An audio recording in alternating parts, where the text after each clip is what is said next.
Hello guys, welcome back, and we are back with a new brand new science topic. So before starting, please subscribe to the channel and press the bell icon so that you get the latest update.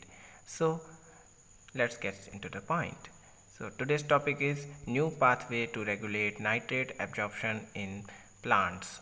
National Center for Biological Science, Data Institute of fundamental research Bengaluru NCBS TIFR के researchers के leadership में researchers ने एक नया तरीका खोजा है जो प्लांट्स में नाइट्रेट एब्जॉर्प्शन को कंट्रोल करता है।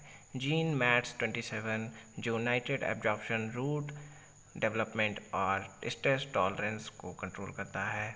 माइक्रो RNA MIR 444 द्वारा एक्टिव होता है, इसलिए प्लांट्स के इन प्रॉपर्टीज़ को कंट्रोल करने का एक तरीका प्रदान करता है। रिसर्चर्स ने राइस मोनोकॉट और टोबैको डाइकॉट दोनों प्लांट्स में इस सिस्टम का स्टडी किया है।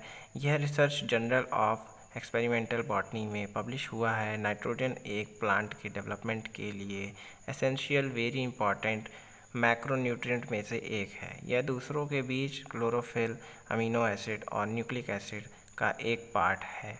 यह मोस्टली सॉइल से गेन होता है, जहां यह इम्पॉर्टेंटली रूट द्वारा नाइट्रेट और अमोनियम के रूप में एब्जॉर्ब होता है। नाइट्रोजन भी एक genome wide gene expression control करने का रोल प्ले करते हैं, जो कि रूट सिस्टम को रेगुलेट करने का आर्किटेक्चर, फ्लावरिंग टाइम और लीफ डेवलपमेंट को रेगुलेट करता है। इस प्रकार जहां रूट्स में एब्जॉर्प्शन और नाइट्रोजन को यूज़फुल नाइट्रेट्स में चेंज के लिए बहुत सारी एक्टिविटीज़ होती है, वहीं एब्जॉर्ब्ड नाइट्रेट चेंज में माइक्रोन्यूट्रिएंट के फॉर्म में यूज़ होने के अलावा प्लांट्स के डेवलपमेंट को कंट्रोल करते हैं। दस नाइट्रेट की प्रेजेंस प्लांट डेवलपमेंट और ग्रेन डेवलपमेंट के लिए इम्पॉर्टेंट है। हालांकि फर्टिलाइज़र्स में नाइट्रेट के ओवर यूज़ से एग्जाम्पल के लिए सॉइल में नाइट्रेट्स की डंपिंग हो सकती है, जिससे पानी और मिट्टी में नाइट्रेट्स का एक्यूमुलेशन होता है। यह एक्यूमुलेशन सॉइल और वाटर पॉल्यूशन को इंक्रीज़ करता है और ग्रीन हाउस गैसेज में कंट्रीब्यूशन को इंक्रीज़ करता है। इससे बचने के लिए नाइट्रेट्स का ऑप्टिमल यूज़ करना चाहिए। ऑल्सो नाइट्रेट्स एब्जॉर्प्शन की पूरी प्रोसेस रूट्स में होती है। इसके लिए एक अच्छी तरह से डेवलप्ड रूट सिस्टम की नीड होती है ताकि यह बेटर वे से हो सके। एक लेवल पर यह पता चलता है कि हार्मोन ऑक्सिन ही रिस्पॉन्सिबल है वेल डेवलप्ड रूट प्लांट के चारों ओर के लिए। कई जीन ऑक्सिन प्रोडक्शन, बेहतर नाइट्रेट ट्रांसपोर्टेशन और प्लांट में एसिमिलेशन करने में हेल्प करने के लिए जाने जाते हैं। इस रूट के अलावा कई जीन रेगुलेटरी स्विचेस हैं जो कि नाइट्रेट एब्जॉर्प्शन और रूट डेवलपमेंट को रेगुलेट करते हैं, जो कि माइक्रो RNA MIR 444 भी मोनोकॉट प्लांट के रूप में जाने जाते हैं। जैसे कि rice micro RNA MIR 444 specific है मोनोकॉट के लिए। जब यह नहीं बनाया जाता है तो इसका target MADS 27 MADS 27 higher amount में प्रोड्यूस होता है और यह बायोसिंथेसिस और हार्मोन ट्रांसपोर्ट ऑक्सिन को इम्प्रूव करता है, जो कि है root development and its branching के लिए। ऐसा डायरेक्टर PV शिव प्रसाद कहते हैं, जो कि इस रिसर्च को national centre for biological science, Tata institute of fundamental research Bengaluru NCBS TIFR में कर रहे हैं।